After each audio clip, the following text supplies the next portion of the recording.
Welcome back. I'm Austin Westfall. A Russian court found U.S. reporter Evan Gershkovich guilty of espionage on Friday and sentenced him to 16 years in a maximum security penal colony in what his employer, the Wall Street Journal, is calling a disgraceful sham conviction. Evan is a 32-year-old American, and he's denying any wrongdoing. He went on trial last month after being accused of trying to gather sensitive information about a tank factory. I want to get the latest on this with Fox News' Nate Foy. Let's watch. A Russian court handed down a lengthy prison sentence for detained American journalist Evan Gershkovich. The court found the Wall Street Journal reporter guilty of espionage charges in a trial the U.S. government called a sham, while Russian authorities severely limited media access during the trial. The charges of espionage have been used as a pretext to detain Mr. Gershkovich. There is discrimination behind the decision to deprive him of his liberty. Russian authorities arrested the 32-year-old Gershkovich in the city of Yekaterinburg in March of last year. Prosecutors say he acted as a spy for the CIA, while the U.S. State Department contends he's wrongfully detained. And while the trial proceeded largely in secret, outside the courthouse, diplomats from the U.S., the U.K., and other allies all gathered to show their support. The objective is to show the UK's solidarity with Evan Gershkovich and our staunch support for freedom of the press. It's not clear exactly what happens next. Gershkovich will begin serving his sentence immediately, but the conclusion of the criminal proceeding now opens the door for a possible prisoner swap, and the administration says it's reviewing its options. This whole legal process is a sham for Evan. He is being wrongfully detained. He did nothing wrong. We have been clear about that from the onset. Russian Foreign Minister Sergei Lavrov confirmed this week that Russian and American intelligence agencies are having discussions about a possible prisoner swap involving Gershkovich. In London, Nate Foy, Fox News. All right, thank you, Nate. Standing by right now is a reporter with the Voice of America's Russian service, Alex Gorbachev, as always. Alex, it's good to see you. You know Evan personally. What can you share about him as a person? First, let me start with saying that no one was calling him Evan in Russia. Among his friends, everyone was calling him Vanya, because that's how he preferred being called. Because Evan, it's actually Russian name Ivan. His parents, they were immigrants from Soviet Union. They moved to America in 1979 to New York, and I think Evan, he felt this connection with Russia. He loved working in Russia. He loved reporting in Russia. I recently interviewed one of his friends. His name is her name is Masha Borzunova, and I asked her, and I asked her, like, why didn't Evan leave Russia? And she told me that, he actually left, but he got the permission from a Foreign Ministry of Russia, accreditation from Foreign Ministry of Russia to report. And he felt that, since he has this accreditation, he can travel there, because he was aware that he was under, 24/7 surveillance from Russian intelligence, as I can assume all foreign journalists who work in Russia are. And I think he felt that it was kind of his mission to report from Russia, because he was one of few foreign reporters covering the war. When I met him, he was working for the Moscow Times. It was prominent English, and it is prominent English language newspaper. It was covering news about Russia in English language. Then he switched to AFP when he started working with the Wall Street Journal in January 2022. Shortly before he was arrested. So I think he kind of felt that because of his ancestry, because of his parents' connection with Russia, his mission as a human being is just to report and to tell the truth about what's going on in Russia. And that's dangerous work, as you know very well. What exactly was he doing when Russia arrested him? What is he being charged with, Alex? So we know that he was traveling to Yekaterinburg. It's the city in Sverdlovsk region of Russia. We do not know much about the story he was working on, but it was just one of few stories, just something related to the war. What we know that he was arrested on espionage charges, that he was accused of being a spy for CIA and collecting some secret information about a largest Russian tank manufacturer called Uralvagonzavod. And what is interesting in this sense, his hearing only took, like the hearing of the case, it only took 2 days. And prior to that, Russian government, they told us, we caught him red-handed. Well, if you caught him red-handed, why 2 days hearing? Just bring up. So what are the accusations? We know nothing about this, and it tells us a lot about charges, and it tells us a lot about how politicized Russian court system is. What did the judge say to him during the sentencing, and how was he reacting when that was being laid out? There was limited media presence in the courtroom, but they allowed journalists to film a little bit of the court hearing. So Andrei Mineev, he just asked him, its name of the judge is Andrei Mineev, and he asked him, like, do you understand the sentence? Do you have any questions? And Evan just briefly responded that no, he doesn't have any questions. He said no. Judge also ordered the destructions of reporters' mobile phone and paper notebook. And also in the end of once the sentence was announced, it was 16 years in maximum security prison. In Russia, there was kind of like a shade on Evan's face. And then they just, guards, they just took him out of the courtroom. But someone yelled, "Evan, we love you."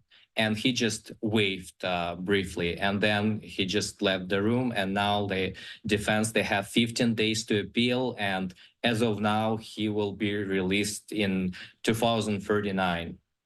What is his employer, the Wall Street Journal, saying about this? And what is the U.S. government saying about this?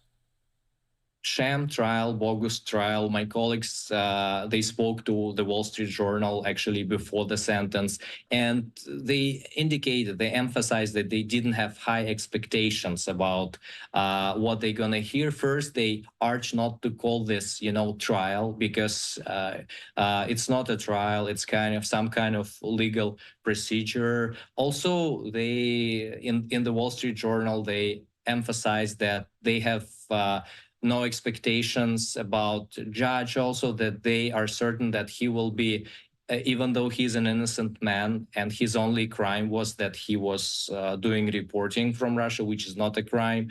They had zero expectations about that it will be a fair trial, so they were certain that he will be sentenced. And their message is just to let Evan go home. And they addressed, in the Wall Street Journal, they addressed Biden's administration just to do everything they can so that Evan can go home and see his parents and just return back to America. This statement from the WSJ reads, "This disgraceful sham conviction comes after Evan has spent 478 days in prison, wrongfully detained, away from his family and friends, prevented from reporting, and all for doing his job as a journalist." The Journal says that they'll continue to do everything possible to press for his release and to support his family. Journalism is not a crime, and we will not rest until he's released. This must end now, says the Wall Street Journal. President Biden also speaking up, saying, "From the very first day of my administration, I have been committed to seeking the release and safe return of all Americans wrongfully detained and held hostage abroad. I won't rest until Evan Gershkovich and Paul Whelan are in the arms of their family." Biden also saying that Gershkovich received that 16-year sentence in Russian prison despite having committed no crime. Biden saying he won't mince words. He was targeted by the Russian government because he is a journalist and an American. So we're talking about a 16-year sentence here, Alex. Was this the type of sentence that we were expecting? It's the same sentence Paul Whelan got, and again, it says a lot about Russian court system. Prosecutors, they requested 18 years. judge sentenced him to 16 years. But I think the sentence doesn't matter in this case, just because what matters is, like, do you have anything on Evan? Do you have any evidence of your charges to bring up? And what we saw from this court hearings, from this 2 days court hearings, which is extremely fast, even, for Putin's Russia, they had nothing. They only had, we only know about one witness they invited to the courtroom. It's a parliament member from Sverdlovsk region, from pro-Putin's party United Russia, and what we know that he met Evan, and Evan interviewed him about Wagner Group activities in Russia. So that's pretty much all we know about witnesses, or so-called witnesses, of this case, and we do not even know if it's like defense witness or like prosecution witness. He'll be in a maximum security penal colony, and I can't help but think, do we know which facility he'll be in, or what type facility, where this might be located? Presumably, we remember in February when Putin foe Alexei Navalny died suddenly in an Arctic prison. Do we know if Evan will be held somewhere similar to that, Alex? I'm going to quote Paul Whelan again, situation about Paul Whelan again, because it's a similar case to some extent. And we know that they sent Paul Whelan to some remote prison in Mordovia, which is a remote region of Russia. And again, Navalny that you mentioned, they just sent him to remote penal colony above the Arctic Circle with very harsh conditions. In Evan's case, it depends on what is the Russian government plan towards him is. And they obviously has a plan, because they, as I said, they sped up the trial. They sentenced him in 2 days. So technically he is ready for prisoner exchange. So Russia has lots of prisons. They can send him anywhere. It's hard to guess. My understanding that right now he's in some kind of detention center in the city of Yekaterinburg. It's the city in Ural part of Russia where he was arrested and where he was charged of espionage charges.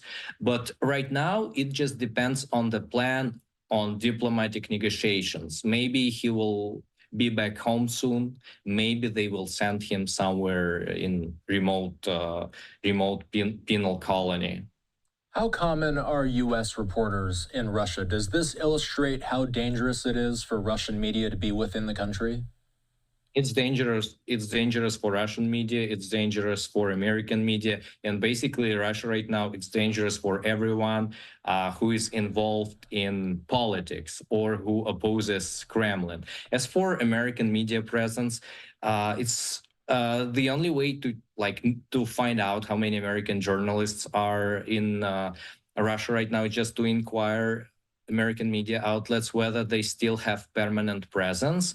My understanding that after the war, when Russia outlawed their reporting about the war, so basically any reporting about the war from Russia, it's now a crime, because it's gonna be like spreading false information if you're not spreading Kremlin's narratives. So my understanding is that most, I think, if not all American media outlets, they halted their presence in Russia. Russia's desks, they are still operating, but I think they sent most of journalists to neighboring countries, for example, to Georgia or to Eastern Europe. So they report from there. As I can assume, I think some journalists, they travel to Russia from time to time, but even Evan's case is a good indicator of Western media presence, because I watched some Western media reports and I only counted two Western journalists who reported from there. And if not the oppressive regime, if it would happen not in 2024, but 10 years ago, they would have, 500 journalists from everywhere who would cover this case. So Evan case, it says a lot about limited Western media presence in Russia, and that Kremlin wants all independent media, even Western media right now, even English language media right now, out of the country. Very, very sad story to be covering today, Alex. We'll be keeping in touch, and we'll be looking out to see if there's any news perhaps about a prisoner exchange in the near future. Take care. Have a good weekend. Thanks for having me, Austin.